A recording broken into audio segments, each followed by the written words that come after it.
தமயந்தி சீரியலில் இப்போ ஒரு அட்டகாசமான எபிசோட் வந்திருக்கு. ஸ்கிப் நான் ஃபுல்லோடையும் கேளுங்க. அதுக்கு முன்னாடி இந்த வீடியோ பிடிச்சிருந்துச்சுன்னா லைக் பண்ண பாருங்கள். ரொம்ப பிடிச்சிருந்துச்சுன்னா சேனலுக்கு வந்து சப்ஸ்கிரைப் பண்ணி கண்டினியூஸாக ஆதரவு வந்துட்டாங்க. கேசவன் தாத்தா கிட்ட வந்து அபிராமி அம்மா உரிமையாக வந்து பேசுகிறாங்க. இப்போ நான் பழைய மாப்பிள்ளையோட உங்களுக்கு பொண்ணுக்கு கல்யாணம் பண்ணுற மாதிரி இருந்தால் நான் எதுவுமே கேட்டிருக்க மாட்டேன். ஆனால் நீங்கள் புதுசாக ஒரு மாப்பிள்ளையை பார்த்து கல்யாணம் பண்ணுறதுனால தான் என் தரப்பு நியாயத்தை வந்து கேட்குறேன். தமயந்திக்கு ரொம்பவே பிடிச்சமான மாப்பிள்ளைனா நம்ம நலன் தான். நலனுக்கு பிடிச்சமான ஒரு பொண்ணுன்னா அது நம்ம தமயந்தி தான். அம்மா என்னம்மா நினச்சி பேசிக்கிட்டு இருக்க அப்படின்னு சொல்லி பேச ஆரம்பிக்கிறாங்க. அந்த இடத்த நம்ம நலனு இருப்பினும் எதுவும் சொல்லாதடா, நான் பார்த்துக்கிறேன்டா. ஐயா, உங்கள் மனசுக்கு காயம் பட்டிருக்கு, புண்பட்டிருக்கு. அதை எல்லாத்தையும் வந்து தொடச்சி எடுக்கிறதுக்கு நலனுக்கு இப்போ சரியான சந்தர்ப்பம் கிடச்சிருக்குய்யா. தயவு செஞ்சு வந்து மன்னிச்சிடுங்க. பழசு எல்லாத்தையும் எங்களை ஏற்றுக்கங்க. தயவு செஞ்சு உங்கள் வீட்டு பொண்ணை எங்களுக்கு கொடுங்க. நான் என் பெத்த பொண்ணை பார்த்துக்கிறத விட ஒருபடி மேலேயே பார்த்துக்கிறேங்கிற மாதிரி சொல்கிறாங்க. அந்த இடத்துல நம்ம அபிராமி அம்மா, அம்மா என்னம்மா நினச்சி பேசிகிட்டு இருக்க, தேவையெல்லாம் பேசாதம்மா அப்படின்னு சொல்லி தன்மையாக வந்து பேச்ச ஆரம்பிக்கிறாங்க. அந்த இடத்துல நம்ம நலன், ஏய் நீ வாயை திறக்கவே கூடாது, எதுவாக இருந்தாலும் நான் பார்த்துக்கிறேன், என்னை மன்னிச்சிருங்க அப்படின்னு சொல்லி காலில் வந்துடுறாங்க நம்ம அபிராமி அம்மா. ஏன்னா நீங்கள் கண்டிப்பாக வந்து முதல்ல நடந்த சந்தர்ப்பத்தை தான் மனசில் வந்து ஆறாத வடுவாக வந்து அமைஞ்சிருக்கு. அந்த சூழ்நிலை நினச்சிட்டு தானே உங்கள் வீட்டு பொண்ணை வந்து தரமாட்டேங்கிறீங்க, மன்னிச்சிருங்க அப்படின்னு சொல்லும்போது பார்வதி பாட்டியும் நாயகி பாட்டியும் பேச ஆரம்பிச்சிட்டாங்க அபிராமி அம்மாவுக்கு ஆதரவா. என்னப்பா அவங்க மன்னிப்பு கேட்டு இவ்வளோ தன்மையாக இறங்கி வந்துட்டாங்க, இன்னமும் நீ பிடிவாதமாக இருக்கிறத நினச்சா எனக்கு வேதனையாக இருக்குது. என்ன செய்ய போகிற சொல்லு. அவங்க தான் தன்மையாக வந்து பேசுகிறாங்களே. கேசவன் தாத்தால இந்த பக்கம் முடிவு எடுக்க முடியல, அந்த பக்கம் முடிவு எடுக்க முடியல. அவங்க என்ன பண்ணே தெரியாமல் பாட்டத்தின் உச்சத்தில் இருக்காங்க. அப்பன்னு பார்த்து சொல்ல ஆரம்பிச்சிட்டாங்க நம்ம மாதவி. மாமா இதுக்கெல்லாம் வந்து சங்கடப்பட்டுக்கிட்டு இருக்காதீங்க. இவங்க பணக்கார திமுறை வந்து எத்தனையோ வாட்டி நம்ம மேலே வந்து காட்டியிருக்காங்களே. ஏய் எத்தனை வாட்டி காட்டினாங்க, அன்றைக்கி ஏதோ தெரியாமல் வந்து ஒரு இயல்பு வந்து நடந்துருச்சு. இதையே பேசிகிட்டு இருந்தா என்னதான் இருந்தாலும் உங்கள் பையனுக்கும் அப்பாவுக்கும் ஆகாதுல்ல அப்படின்னு சொல்லி ஒரு ஃப்ளேவர் மாதிரி தூக்கி போட ஆரம்பிச்சிட்டாங்க. அந்த இடத்துல நம்ம மாதவி உடனே இதை வந்து பிடிச்சிக்கிட்டாங்க. அந்த இடத்துல தாத்தா, நிச்சயம் வந்து மாதவி சொல்கிறதெல்லாம் தப்பு இல்லையே, சரியாக தானே இருக்குது. பையனோட அப்பா எங்கே, அப்பாவோட சம்மதம் இல்லாமல் நீங்கள் எப்படி இந்த மாதிரிலாம் கல்யாணம் வந்து பண்ணுவீங்க? உங்கள் வீட்டில் இருக்கிற எல்லாரோட சம்மதமும் கல்யாணத்துக்கு முக்கியம். உங்கள் பையனை நீங்களே வச்சுக்கோங்க, எங்களுக்கு தேவையே இல்லை அப்படின்னு சொல்லும்போது தயவு செஞ்சு அப்படின்னு சொல்லி கெஞ்சுறாங்க. சரி ஏதோ ஒரு பக்கம் வந்து முடிவு வரலாம் அப்படின்னு சொல்லும்போது ஏஜிஆர் வந்துடுறாங்க. அந்த இடத்துல என்னையா நீ யாரியா அப்படின்னு சொல்லி நம்ம புவி வந்து கேட்குறாங்க. நீ ஆல்ரெடி அந்த மாப்பிள்ளைக்கு தானே சப்போர்ட்டிவாக வந்து பேசுனேன், ஆனால் மாப்பிள்ளைக்கு உனக்கும் சம்மந்தம் இருக்கா? நீ தான் அந்த கல்யாணத்தை ஏற்பாடு பண்ணியா? சேச்சே, நான்லாம் ஏற்பாடு பண்ணவே இல்லை. ஆல்ரெடி இவங்க பார்த்த சம்மந்தம் தான். இப்போ அந்த கிரிஷ் எவ்வளோ பெரிய தப்பான பையனோ அதே மாதிரி தான் நம்ம நலனும், இவனும் வந்து தப்பான பையன்தான் அப்படின்னு சொல்லிடுறாங்க. அந்த இடத்துல ரெண்டு பேருக்கு ஒரு வித்தியாசமும் இல்லைன்னு, ஐயோ ரெசிபி திருட வேண்டிய ரகசியத்தெல்லாம் சொல்ல போகிறான் போல இருக்கே அப்படின்னு சொல்லி நலன் வந்து கத்துறாங்க. ஏஜியா தேவையில்லாமல் பேசுகிற வேலை வச்சுக்காத.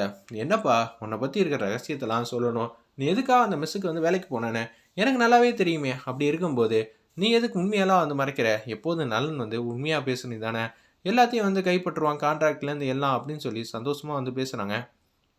நம்ம ஏஜிஆர், நீ தானம்மா அபிராமி ஹோட்டலோட எம்டி, இந்த விஷயத்த வந்து சொல்ல மாட்டியா அப்படின்னு சொல்லும்போது எதுக்காக வந்திருக்கா?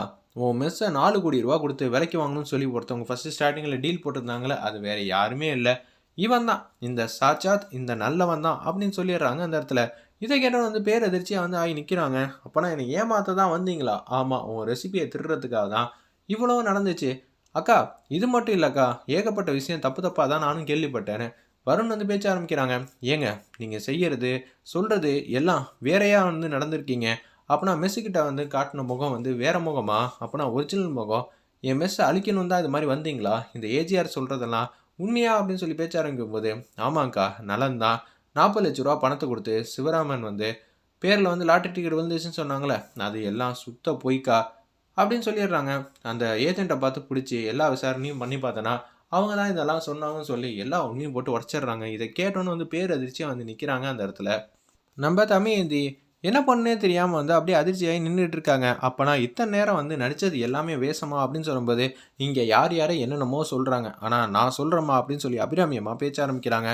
இது எல்லாம் நடந்தது உண்மையாக பொய்யான்னு தெரில, ஆனால் அவன் ஏன் மெஸ்ஸுக்கு வந்து வேலை பார்த்தான்னு எனக்கு நல்லாவே தெரியும். உன் மேலே அன்பு பாசம் காதல் எல்லாமே வச்சுருக்காமா ஏன் பையன் நலன், நீயே வந்து புரிஞ்சுப்ப, தயவு செஞ்சு புரிஞ்சுக்க. உன்னால் அவன் ஏகப்பட்ட விஷயத்துலேருந்து மாறி மாறி வந்திருக்கான். இது எல்லாம் சத்தியமான உண்மை தான், நீ தான் புரிஞ்சுக்க மாட்டேங்கிறன்னு சொல்லி ஆதங்கப்பட்டு பேசுகிறாங்க. இதை கேட்டவன் வந்து பேரதிர்ச்சியாக வந்து நிற்கிறாங்க. அந்த இடத்துல எனக்கும் ஒன்றும் புரியலைங்க, நீங்கள் சொல்கிறதெல்லாம் உண்மையாக பொய்யான்னு தெரில, ஆனால் இதை பார்த்தா எனக்கு சந்தேகமாக தான் இருக்குது. 40 லட்ச ரூபா பணம் கொடுத்தது இவங்க தானே? அப்போனா இதுக்கு ஏதோ மூல காரணம் இருக்குல்ல? கண்டிப்பாக நான் அந்த ரெசிபியெல்லாம் வாங்குறேங்கிற ஒரே காரணத்துக்காக தான் நலன் 40 லட்ச ரூபா கொடுத்தான் அப்படின்னு சொல்லி ஏஜிஆர் பழி போட்டு பேசுகிறாங்க. அதான் உண்மையும் கூட. இது தெரியாமல் பிரீத்தி சப்போர்ட் பண்ண ஆரம்பிச்சிட்டாங்க. என்ன நினச்சிட்டு இருக்கீங்க? நீங்கள் அண்ணனை பற்றி தப்பாக பேசுகிறீங்களா? எங்கள் அம்மா சொன்னலாம் 100க்கு 100 உண்மைதான். வருண் என்கிட்ட தமயந்தியோட மெஸ் மிகப்பெரிய சிக்கல்ல இருக்குன்னு சொன்னாங்க. நான் தான் எங்க அண்ணன்ட்ட சொன்னதாக பிரீத்தி எல்லாரும் முன்னாடி உண்மையை போட்டு உடைக்கிறாங்க. எங்க அண்ணன் பெரிய மனசுபடி 40 லட்ச ரூபாய் அவரா கொடுத்தா வாங்கிப்பாங்களா? ஏதோ இன்டைரக்டா இது மாதிரி உங்களுக்கு லாட்டரியில வந்திருக்கு, அதுல விழுந்திருக்கு, இதுல வந்திருக்குன்னு ஒரு பொய் சொல்லி ஒரு நல்லது செஞ்சிருக்காங்க. இப்பேற்பட்ட ஒரு நல்ல மனசுக்காரனை காயப்படுத்திருக்கீங்க. அவங்க செஞ்ச நோக்கம் தப்பா? நியாயம் தானே? தமயந்தி மேல வச்சிருக்கிற அன்பு, பாசம், காதல்னால தான் 40 லட்ச ரூபா கொடுத்துருக்காங்க. ஆனா, இப்பேற்பட்ட நல்ல மனுஷனை போய் நீங்க எல்லாம் தூக்கி எறிஞ்சு பேசுறீங்களே, எனக்கு என்ன சொல்றேன்னே தெரியலன்னு சொல்லி வெளுத்தெடுக்குறாங்க அந்த இடத்துல.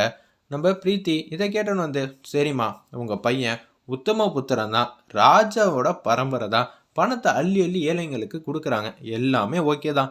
ஒரு வேளை உங்க பையன் பணத்தை கொடுக்கலனா எங்கள் குடும்பம் என்ன ஆயிருக்குன்னு எங்களால் நினச்சி கூட பார்க்க முடியல. அதனால இப்போ நான் ஒரு முடிவு எடுத்திருக்கேன். அதுக்கெல்லாம் உங்க பையனுக்கெல்லாம் எங்க வீட்டு பொண்ணெல்லாம் கொடுக்க முடியாதுன்னு மூஞ்சிக்கு நேரா பேசுறாங்க. வெயிட் பண்ணி பார்ப்போம் அடுத்த கட்ட எபிசோடு எது மாதிரி போகுதுன்னு.